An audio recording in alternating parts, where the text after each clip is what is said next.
Bonjour à tous, bienvenue sur Astro Kaka. Aujourd'hui, on va vous parler d'astrologie de transit, et pour la chaîne Astro Kaka, quoi de plus naturel finalement que de parler de transit.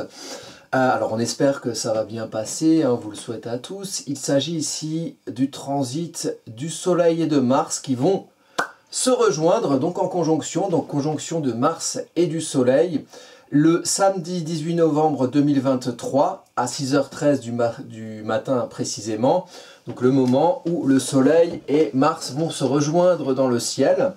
Alors les coupables sont ici, et puis il y a Cérès qui est à côté, la petite faux là qui est juste ici en gris. Donc ils vont se rejoindre en maison 1, donc une maison importante, la maison qui est une maison de ce qu'on représente quelque part, de ce qui se voit, ce qu'on se représente à nous-mêmes, ce qu'on représente pour les autres, ce à quoi on nous identifie, ce à quoi on s'identifie soi-même. Donc c'est l'identité, la personnalité, la naissance de soi, la naissance de ce qu'on fait par soi, l'expression de soi, enfin bref, quelque chose qui se centre sur qui on est, et ce qu'on fait naître par soi. Ça, c'est la maison 1. Bon, il y a une mise en lumière avec le Soleil, très bien, puis une mise en lumière de quelque chose d'actif avec Mars. Mais un Mars en Scorpion, à un moment donné, on doit s'arrêter, on doit creuser au fond de soi pour révéler certaines vérités et comprendre qu'est-ce qui a pu nous empêcher d'aller trouver ces vérités au fond de nous, et qu'est-ce qui a pu empêcher éventuellement de faire qu'on les exprime, ces vérités, de leur faire voir le Soleil, éventuellement en face, avec un Jupiter rétrograde qui est sur le descendant. Donc le rapport ascendant-descendant, donc on voit aussi qu'il y a un ascendant Scorpion. L'ascendant, c'est l'apprentissage du moi. Le descendant, c'est l'apprentissage du nous. Le nous, c'est la projection du moi, donc moi ou vous, vers les autres, dans la relation, dans ce qu'on fait avec les autres. Ici, on voit sur cette carte, donc du samedi 18 novembre 2023 à 6h13 du matin précisément, mais enfin ça va régir toute la période qui va suivre, je vais m'expliquer là-dessus. Bon, on voit Jupiter rétrograde, donc énergie rétrograde, donc elle revient à l'intérieur de soi.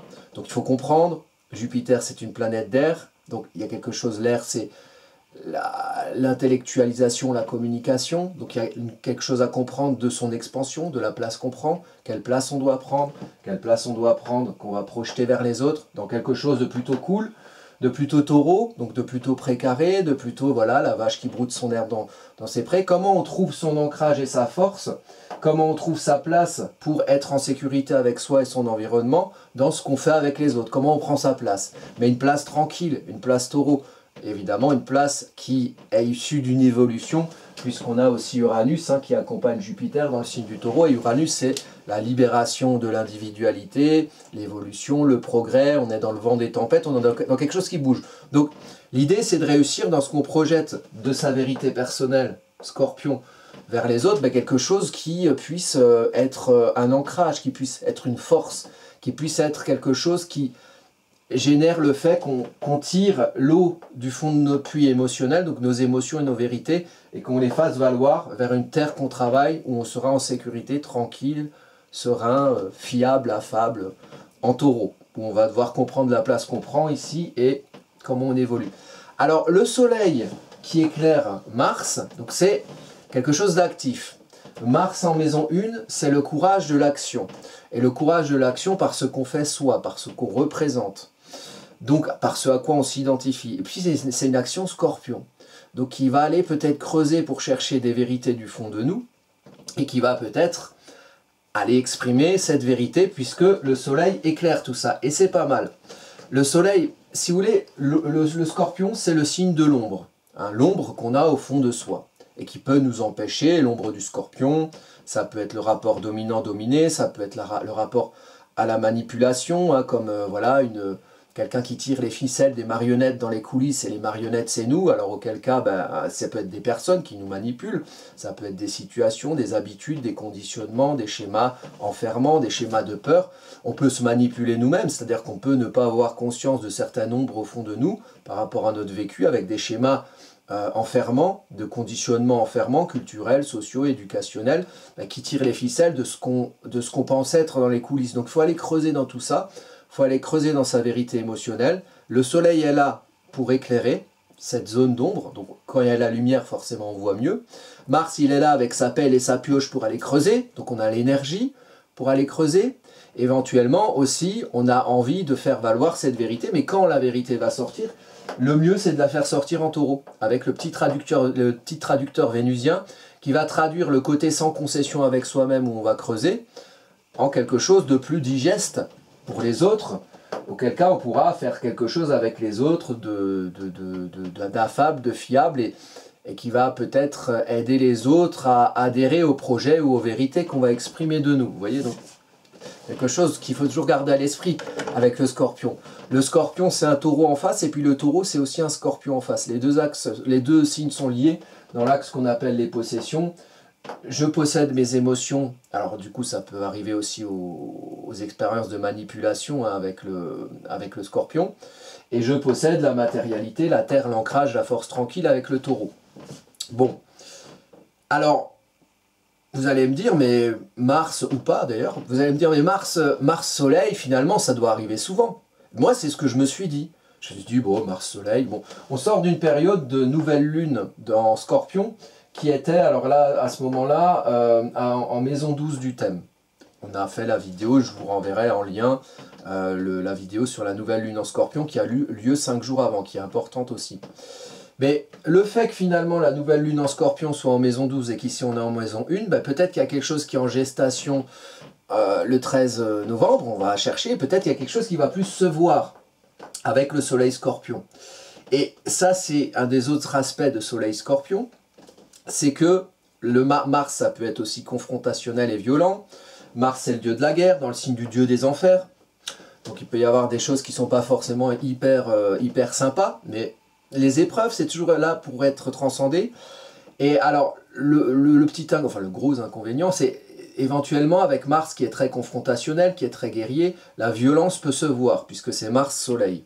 Mars-Soleil dans un sujet Scorpion, donc les ombres à l'intérieur de soi qu'il faut conscientiser pour trouver une vérité de ce qu'on est, et aussi une vérité de son histoire et de ce qui a pu nous empêcher parfois.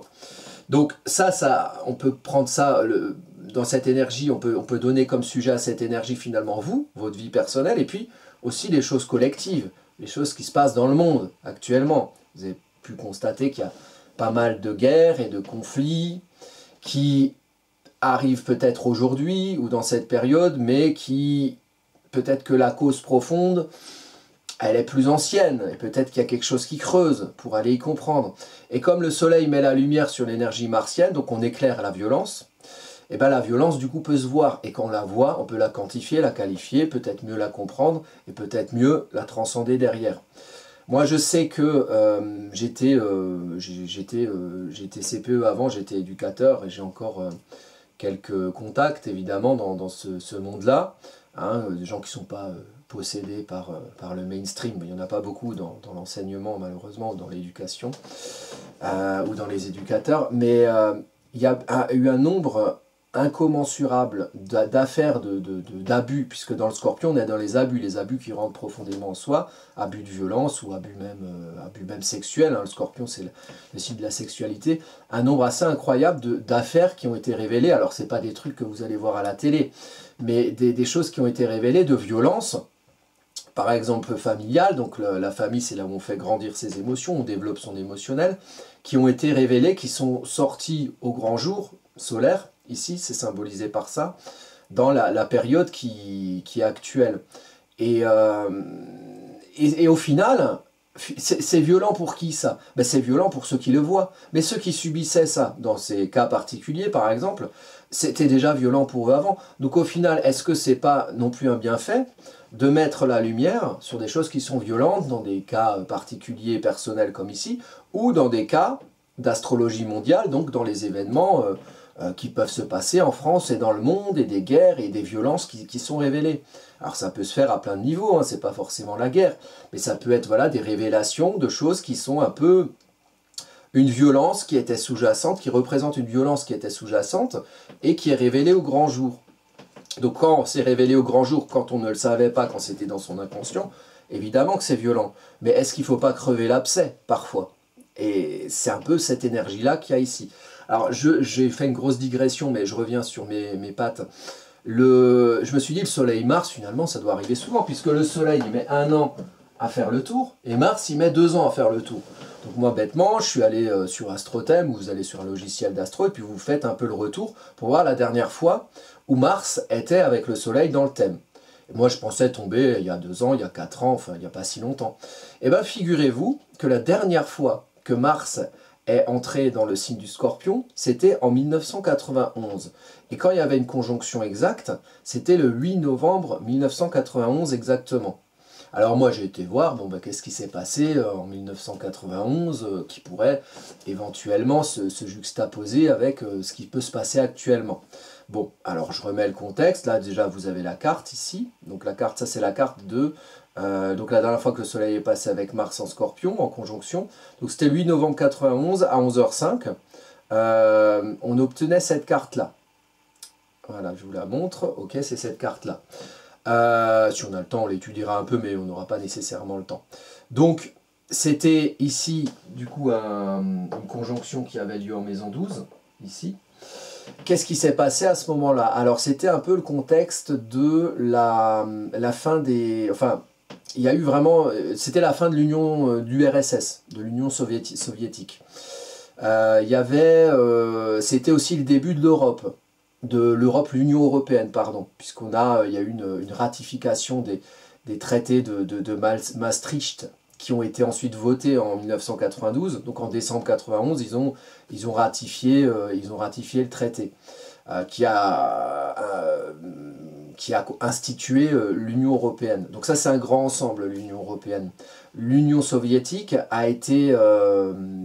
disparu aussi, pareil, en décembre, donc un tout petit peu après le 8 novembre 91, pour devenir la CUI au départ, et puis après ils ont éclaté tous les pays, et puis tous les pays ont été indépendants. Mais c'était un moment où du coup il y a eu la destruction de grand ensemble, l'URSS, il y a eu la création d'un autre grand ensemble, ou dans une forme différente l'Union européenne, puisqu'il y avait déjà la CEE avant. On a aussi, alors j'ai été chercher moi certains articles sur le sujet. Donc voilà, le 9 décembre, traité de Maastricht qui sera signé en février 92, donc il a été ratifié à ce moment-là par les États membres. Le 1er décembre, en Ukraine, ah oui, il y a aussi de l'Ukraine là-dedans, l'Ukraine vote par référendum son indépendance. Donc, vous voyez, on revient encore à cette période actuelle, avec la guerre en Ukraine, l'indépendance de l'Ukraine, c'était justement à ce moment-là. Donc peut-être qu'il y aura une mise en lumière aussi de situations en rapport avec la guerre en Ukraine. C'est possible aussi, et c'est fort probable à ce moment-là, au moment qui arrive. Par rapport à la guerre en Ukraine, on a, ça je reviens sur la carte de cette conjonction Soleil-Mars en Scorpion. La guerre en Ukraine, elle a commencé le 24 février 2022. Et au moment de la guerre en Ukraine, on avait une conjonction Pluton-Mars et Vénus en toute fin du signe du Capricorne. Donc là, c'était un marqueur en fait du début de cette guerre. Il se trouve que le 19 février 2024, on va avoir à nouveau cette conjonction qui se reforme, cette fois tout début du Verseau, parce que Pluton sera rentré dans le signe du Verseau, je crois que c'est à partir du 22 janvier 2024. Donc on va retrouver cette conjonction en début d'année 2024, la conjonction qui a marqué le début de la guerre en Ukraine. Et en fin d'année 2023, il y a une mise en lumière de cette énergie violente martienne qu'on a pu retrouver au moment de l'indépendance de l'Ukraine en 1991. Avec tout ça, en astrologie mondiale, on peut faire des liens. Mais il n'y a pas que ça comme grand ensemble. Donc on parle de l'ex-Union soviétique, la Russie aujourd'hui. On parle de l'Union européenne par rapport à ces conjonctions Mars-Soleil. Et puis c'est vraiment la dernière fois qu'il y a eu la conjonction. À chaque fois, chaque année, Mars passait... Mars rejoint le Soleil, enfin le Soleil rejoint Mars une fois par année. Mais ça n'a jamais été en Scorpion, d'après ce que j'ai vu. Alors peut-être je me suis trompé, auquel cas vous m'indiquez ça par message si vous avez vu une conjonction que j'ai ratée. Mais ça n'est jamais arrivé que le Soleil et Mars se rejoignent dans le signe du Scorpion depuis 1991. Ça fait hyper longtemps. Et il aurait été probable que ça arrive entre-temps, mais ce n'a pas été le cas. Donc c'est un événement qui est marquant, c'est un événement qui n'est pas arrivé depuis plus de 30 ans. Voilà, donc quand même, hein, c'est un cycle saturnien, 30 ans. Donc voilà, qu'est-ce qu'on a vu comme autre chose? Donc voilà, beaucoup d'actualités sur le grand ensemble, donc j'ai regardé la Chine aussi.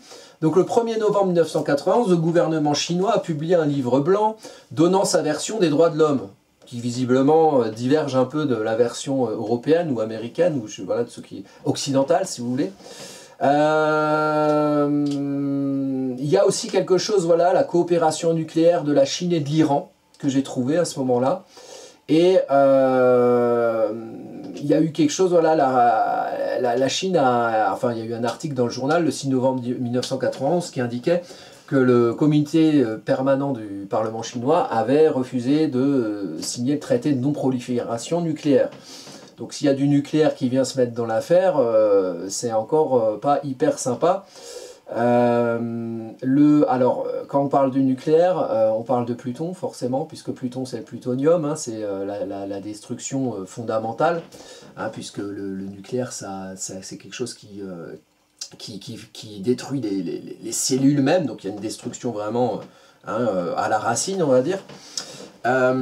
Pluton est ici sur la carte. Et il est aussi mis en lumière. En fait, ce qui est intéressant sur cette carte, c'est que le scorpion, donc l'ombre, hein, ce qu'on cherche au fond de soi, est ultra mis en lumière. Pourquoi? Ascendant scorpion. J'apprends le scorpion, et quand j'apprends le scorpion, nécessairement, je fais l'expérience de l'ombre du scorpion. Rapport dominant-dominé, duquel il faut s'extirper. On n'est pas dominant pour devenir dominé. On n'est pas dominé pour devenir dominant. Il faut sortir de ce schéma-là. Le rapport à la manipulation, voilà, des choses, des peurs en vous ou en dehors de vous, d'autres personnes, d'habitudes autour de vous qui vous maintiennent dans des schémas enfermants. Voilà. Et donc il faut comprendre finalement ce qu'on est au fond pour savoir qu'est-ce qui peut nous manipuler en dehors de nos propres intérêts. Voilà. Donc là on peut aussi aller dans l'astrologie mondiale et dans les événements tout autour de nous par rapport à cette notion, ou en nous, dans nos vies personnelles. Et donc il faut aller faire l'expérience de cette ombre pour comprendre la lumière du signe du Scorpion, et on va en parler de la lumière avec le soleil et la lune. La lumière du signe du Scorpion, c'est que le Scorpion, c'est un signe qui va chercher dans l'ombre pour voir la vérité. Toute la vérité, rien que la vérité sans concession. Donc on fait pas, c'est l'inverse des faux semblants, le Scorpion. Donc on va chercher, et parfois on ne trouve pas forcément des choses qui nous plaisent, mais au moins on est en vérité avec soi. C'est cette énergie-là que l'on apprend, qui est mise en lumière avec sa planète en domicile, Mars, dans son signe en domicile, donc puissante. Donc grosse énergie d'action, courage de l'action, parce qu'on représente Mars en maison 1, naissance de l'action, puisque en maison 12 c'est sous-jacent, en maison 1 c'est ce qui naît par soi, c'est comme l'ascendant, c'est comme un accouchement, et donc on est à une action, à une visibilisation de l'action, à une action au nom de son ego solaire, à une action qui se voit, et peut-être au fait aussi d'aller mettre la lumière sur le fond de la vérité qui nous représente ou qu'on aimerait qui nous représente quelque part. Quand on trouve sa vérité au fond de soi, on peut mieux savoir ce qu'on veut faire quelque part, ce qu'on veut agir, ce qu'on veut agiter, et on a le courage de l'action pour éventuellement se confronter. Je parle de la mise en lumière puisque les deux maîtres du Scorpion sont Mars d'un côté et Pluton de l'autre côté, et les deux chacun sont bien accompagnés d'un luminaire, le soleil qui éclaire à l'extérieur, donc peut-être une vérité du fond des choses et de son rapport à la violence, ou de son rapport à la confrontation, ou de son rapport à l'action qui peuvent être mises en lumière, pour peut-être mieux représenter quelque chose de nous qui corresponde à une vérité qu'on est allé chercher au fond de nous, éclairée par le soleil, creusée par Mars, et aussi peut-être diffusée par Mars, donc par l'action. Et puis Pluton, qui est fin Capricorne, et qui est éclairé par la Lune. Alors, Lune-Pluton, ça c'est intéressant d'en parler. Lune-Pluton, c'est la Lune, c'est ce qui va le plus vite autour du zodiaque, fait le tour en 28 jours. Pluton, c'est le plus lent, fait le tour en 260 ans. Bon. Les deux sont ensemble, donc il y a un rapport déjà au temps. Le temps court, l'humeur du moment.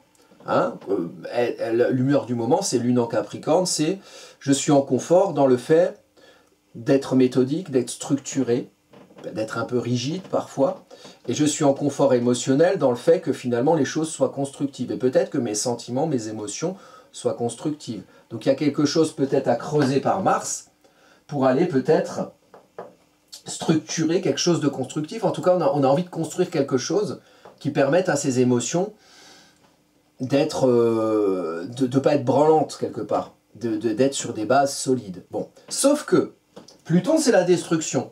Donc Pluton, c'est la destruction dans le signe de la construction saturnienne. Donc on déstructure. On déstructure, on meurt à l'ancien pour renaître à quelque chose de nouveau. Et peut-être qu'en allant chercher, en allant éclairer une vérité au fond de soi, en apprenant à la gérer, peut-être en apprenant aussi, au final, à trouver un équilibre dans la maison 12 sous-jacente, Vénus en domicile en balance, c'est une belle Vénus, une Vénus qui met en lumière ici, ou qui met en action, ou qui met le focus sur le fait que dans nos émotions à l'intérieur de nous, ce qui sous-tend ce qu'on va représenter par nous, ce qu'on va faire naître par nous, peut-être réussir à trouver un équilibre intérieur qui fasse qu'on est mis en valeur, qu'on s'aime.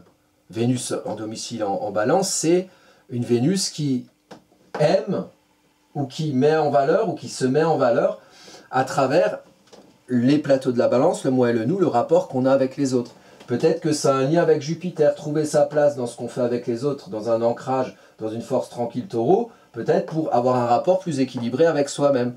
Relatif aussi, ce rapport équilibré qu'on a avec soi-même, influencé par la capacité à construire et à projeter quelque chose d'une vérité de soi, dans quelque chose qui puisse se faire de manière vénusienne avec les autres et qui puisse permettre de nous équilibrer, nous, dans notre rapport à nous-mêmes, de nous aimer quelque part, de nous aimer dans ce qu'on fait avec les autres. Et peut-être que si ce qu'on fait avec les autres, c'est pas quelque chose qui correspond à notre vérité, mais peut-être qu'au fond de nous, on n'aime pas trop ce qu'on fait, on n'aime pas trop ce qu'on vit, et on sent pas trop un équilibre vénusien dans ce qu'on fait avec les autres, parce que ça ne nous représente pas nous, et c'est pas irriguer la terre qu'on travaille avec les autres à l'eau de nos vérités personnelles, qu'on allait chercher au fond de nous.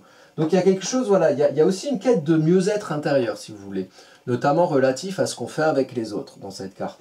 Pluton détruit des structures anciennes saturniennes, Pluton qui est rentré dans le signe du Capricorne, donc je vous mettrai aussi en lien des vidéos que j'ai fait là-dessus. C'est la crise des subprimes en 2008. Pluton en début ou en fin de signe, c'est toujours plus puissant, c'est toujours plus visible. Donc là, c'est en fin de signe, donc c'est plus visible. Donc destruction de quelque chose qui est de construction qui sont habituelles.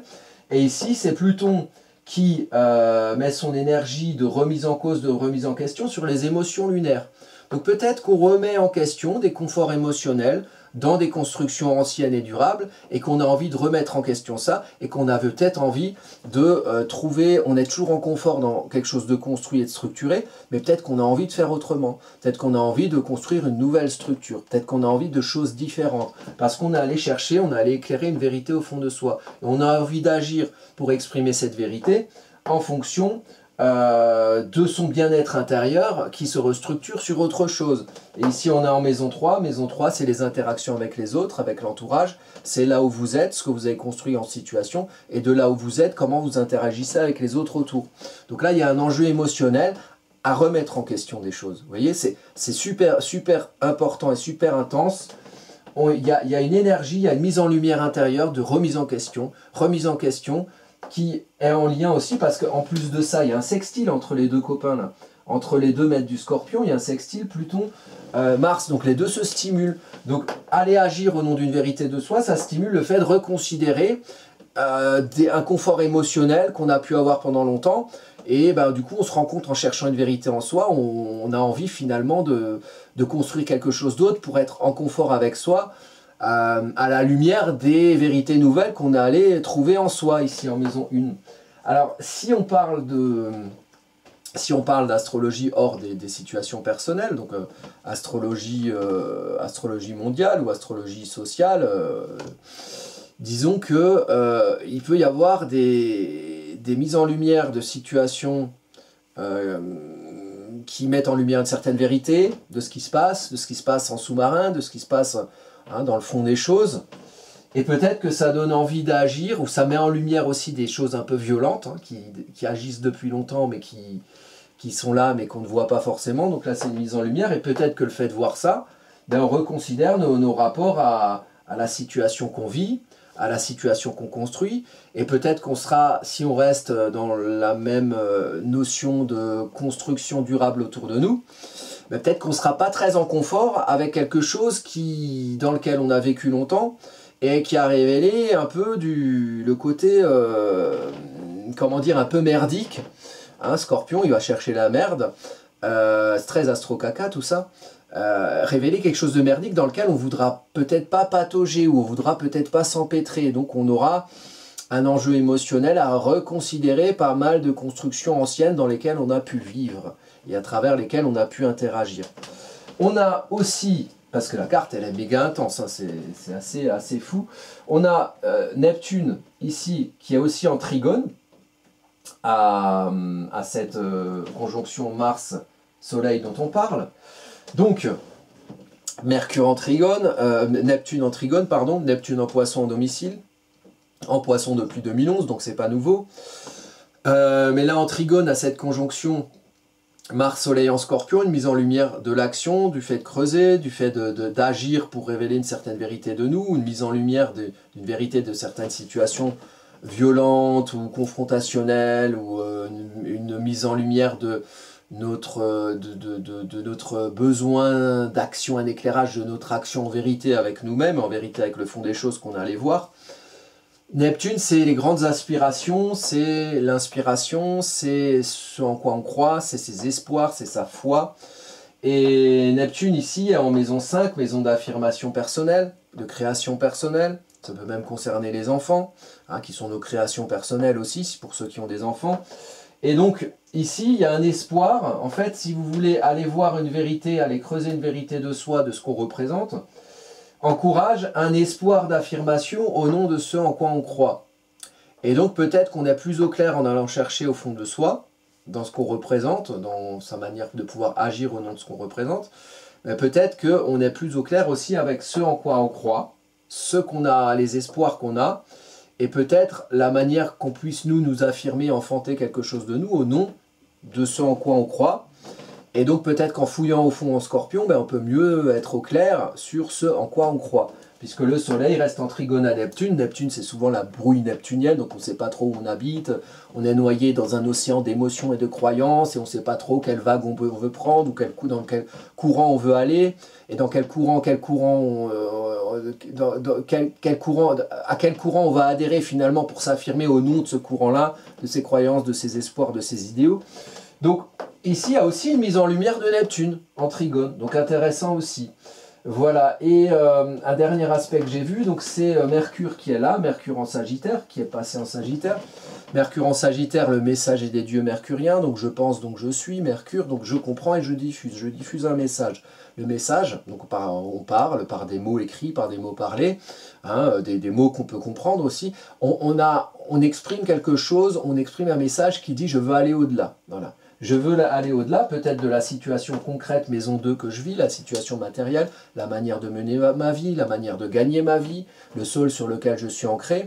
Et moi, j'ai envie de comprendre, j'ai envie de diffuser la bonne parole ou le message qui dit « mais je vais aller au-delà de certaines barrières de conditionnement, notamment qu'on a pu aller chercher au fond de soi, en Scorpion ». Donc si on voit, le soleil éclaire certaines vérités, voilà, au nom desquelles on voudrait peut-être agir, qui sont peut-être un peu confrontantes aussi, on comprend ce qui nous empêche, et le message ici, dans sa vie concrète, c'est « tiens, mais là j'ai envie d'aller au-delà ». Voilà. J'ai envie d'aller au-delà de ces barrières, de ces conditionnements enfermants. Et ce Mercure-là, il va être en sextile à Vénus, donc c'est-à-dire que finalement comprendre qu'on veut aller au-delà dans sa situation concrète, ça permet aussi de mieux s'aimer et de mieux s'équilibrer avec soi-même, voilà, et de mieux s'équilibrer avec les autres, dans ce qu'on fait avec les autres. Et alors là, il y a aussi donc là c'est un sextile à Vénus, mais il y a aussi un carré à Junon. Donc les liens avec les autres, les gens avec qui on fait des choses, les liens affectifs. Donc du coup, Junon c'est le couple, le lien c'est les attaches, et c'est les attaches aussi. Hein. Et donc il y a aussi une réflexion à avoir, puisque Mercure c'est la réflexion, de voir peut-être à faire le tri en Vierge, le bon grain de livret, bon, ben, avec qui dans notre vie sociale finalement on peut être bien, avec qui on pense qu'on est plus enfermé, donc ça c'est des réflexions personnelles que vous devez avoir avec vous-même. Puis le lien, si on parle en astrologie mondiale, finalement c'est comment on est tous liés les uns les autres, et quelque part, qu'est-ce qui nous empêche, nous tous, d'être en vérité avec nous-mêmes, à travers peut-être des liens, hein, comme des menottes qui nous enferment dans certaines considérations. Peut-être qu'en allant creuser dans une vérité, on se rend compte que ceux qui mettent les liens, ils n'agissent pas nécessairement pour notre intérêt. Donc là, je vous laisse réfléchir à tout ça. Puis on verra quand les événements vont arriver, parce que je pense que globalement, à partir de la nouvelle lune en Scorpion, le 13 novembre 2023, et peu de temps après, 5 jours après, le 18 novembre 2023, la conjonction Soleil-Mars, ça va mettre en lumière des choses, et qu'ensuite il y a beaucoup de choses qui vont passer en Sagittaire, et que quand ça va passer en Sagittaire, on va par exemple avoir, je ferai aussi une vidéo là-dessus, Mars en Sagittaire, planète de feu en signe de feu. Là, il y aura peut-être quelque chose qui va un peu plus être dans l'action et dans quelque chose qui peut générer des événements éventuellement qui vont se voir. Voilà. Il faut toujours voir les épreuves comme quelque chose qui permet, ici, dans ce cas-là, de conscientiser, de prendre conscience de certaines choses, de certains enfermements émotionnels, donc de conditionnement, de schémas enfermants. Et quand on prend conscience finalement de choses avec lesquelles on vit et qui ne sont pas forcément dans notre intérêt, eh ben c'est la première étape pour ensuite agir et faire quelque chose qui aille dans notre intérêt réel, dans les intérêts qui correspondent à nos natures profondes, et pas à des manipulations autour de nous, inconscientes ou inconscientes, qui nous font agir en dehors des intérêts qu'on a. Donc voilà, comme le dit Morpheus, il y a une différence, c'est dans Matrix, entre voir le chemin, donc ça c'est la prise de conscience, et arpenter le chemin. Et je pense que là on est dans une période où peut-être on voit le chemin, on voit certaines vérités de nous et de ce qu'on souhaiterait exprimer. Voilà, donc ça c'est pour la petite histoire de Mars, Mars Soleil en Scorpion, c'est pas arrivé depuis longtemps, donc voilà, ça pourra révéler certaines choses. Dans votre thème à vous, si vous avez des planètes en Scorpion, notamment aux alentours de 4 degrés, vous allez être proche de cet ascendant, donc vous pourrez éventuellement vivre des choses selon les énergies de planètes que vous avez, plus intensément que des personnes qui n'ont pas de planète à ce niveau-là. Pareil pour 25 degrés, là, 25 degrés du Scorpion, Mars Soleil, si vous avez des planètes à cet endroit-là, voilà, vous pouvez être concerné. Après, je parle des conjonctions, mais on peut parler des trigones. Donc par exemple, si on prend ici, c'est le sujet de la carte, 25 degrés du Scorpion. Si vous avez des choses à 25 degrés du Capricorne, ce sera en sextile. À 25 degrés donc sextile stimulant. À 25 degrés du Verseau, ce sera en carré, donc confrontant. À 25 degrés du Poisson, comme ici Neptune, ce sera plus encourageant. Et donc là, vous voyez aussi si Neptune est sur une de vos planètes dans le thème natal, auquel cas il sera en trigone avec cette conjonction Soleil-Mars. Et vous faites pareil pour les autres planètes du thème. Pareil ici, bon voilà, vous prenez là sur cette carte tout ce que vous avez à peu près à 25 degrés. Voilà. À 25 degrés, ça va être important. Regardez, moi par exemple, j'ai Pluton en balance à 25 degrés. Ben, ça va tomber ici, voilà, donc il sera par exemple en carré à Pluton, pas trop, parce que Pluton, les carrés, on les prend à moins de 2 degrés, hein, parce que Pluton c'est une planète lente, il lui faut 1 an pour faire 2 degrés. Mais par exemple la Lune, oui, la Lune elle sera en carré avant mon Pluton. Qu'est-ce que ça peut vouloir dire par exemple? Sachant qu'il y a une conjonction Lune-Pluton, mais dans mon thème à moi, c'est carré à ça. Donc il y aura peut-être quelque chose où moi, il faudra que je travaille sur une remise en question de certains conforts émotionnels que j'ai, éventuellement. Donc voilà, donc vous voyez sur votre carte par rapport à cette carte-là, vous juxtaposez. Si vous avez des questions, vous me contactez par YouTube ou vous me contactez sur vilnusmarcel@gmail.com. Voilà, si vous voulez me poser des questions, je réponds la plupart du temps, les gens qui me contactent le savent, hein. Et après, si vraiment vous voulez aller plus loin sur votre thème, que vous vous demandez, ma mince, qu'est-ce qui va se passer pour moi les prochains temps? Moi, je suis évidemment disponible hein, sur astrocaca.fr ou vous me contactez sur l'adresse mail qui est en bas de la description. Et bah là, vous allez, par exemple ici, vous allez sur mes prestations et puis voilà, vous pouvez commander un thème natal, un thème en transit. Et même si vous apprenez l'astrologie, c'est quelque chose qui peut être intéressant pour voir comment j'opère. Et comment, voilà, quelle traduction je fais de vos placements astrologiques sur votre thème natal. Et à ce moment-là, bah, ça vous donne aussi des clés pour savoir vous-même interpréter votre thème comme vous le faisiez avant peut-être, et peut-être avec d'autres techniques que je démontrerai dans l'étude que je ferai éventuellement. Si vous me commandez un thème, mais ça c'est vous qui voyez, après il y a plein d'autres astrologues hein, qui proposent ça aussi, donc chacun voit midi à sa porte. Le but ici sur cette chaîne, c'est que vous puissiez avoir accès à une manière d'apprendre l'astrologie. Alors c'est si ça vous convient ma manière de le décrire, hein. Une manière d'apprendre l'astrologie, apprendre l'astrologie ici, de façon tout à fait gratuite, voilà. Mais après, bon bah voilà, il faut se bouffer des vidéos, les miennes, moi je vous recommande aussi d'aller voir celles des collègues, il y en a souvent des très bien.